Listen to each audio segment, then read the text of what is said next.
याबद्दलची माहिती घेतल्यानंतर तुमच्या लक्षात येईल की ह्या व्यवहारामध्ये 1 रुपया पण दिला गेला नाही।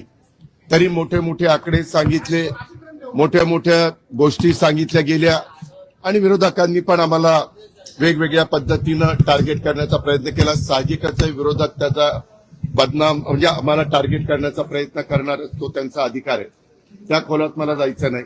परंतु मला आज संध्याकाळी कळालं की यामध्ये ते जे काही डॉक्युमेंट झालेले होते ते सगळे कॅन्सल करण्यात आलेले आहेत।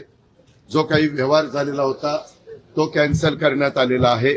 दुसरी गोष्ट, या राज्याचे ऍडिशनल चीफ सेक्रेटरी रेव्हेन्यू यांच्या अध्यक्षतेखाली काही विभागीय आयुक्त आणि काही वेगवेगळे मान्यवर यांची समिती आजच काहीतरी जाहीर करण्यात आलेली विभागीय आयुक्त पुणे, अप्पर मुख्य सचिव, महसूल मुद्रांक नोंदणी, जमाबंदी आयुक्त आणि संचालक भूमी अभिलेख, नोंदणी महानिरीक्षक व मुद्रांक नियंत्रक पुणे, जिल्हाधिकारी पुणे आणि सहसचिव मुद्रांक महसूल व वन विभाग, आणि त्यांना या संदर्भामध्ये या सगळ्याची चौकशी करून हे साधारण 1 महिन्याच्या आत हा अहवाल सादर करावा अशा पद्धतीने सूचना केलेल्या आहेत की मौजे मुंडवा तालुका पुणे शहर जिल्हा पुणे येथील सर्वे नंबर 88 मधील जमीन खरेदीच्या दस्तामध्ये झालेल्या अनियमिततेबाबत चौकशीसाठी चौकशी समिती नियुक्त केलेली आहे। तिने पण पारदर्शकपणे काम करावं।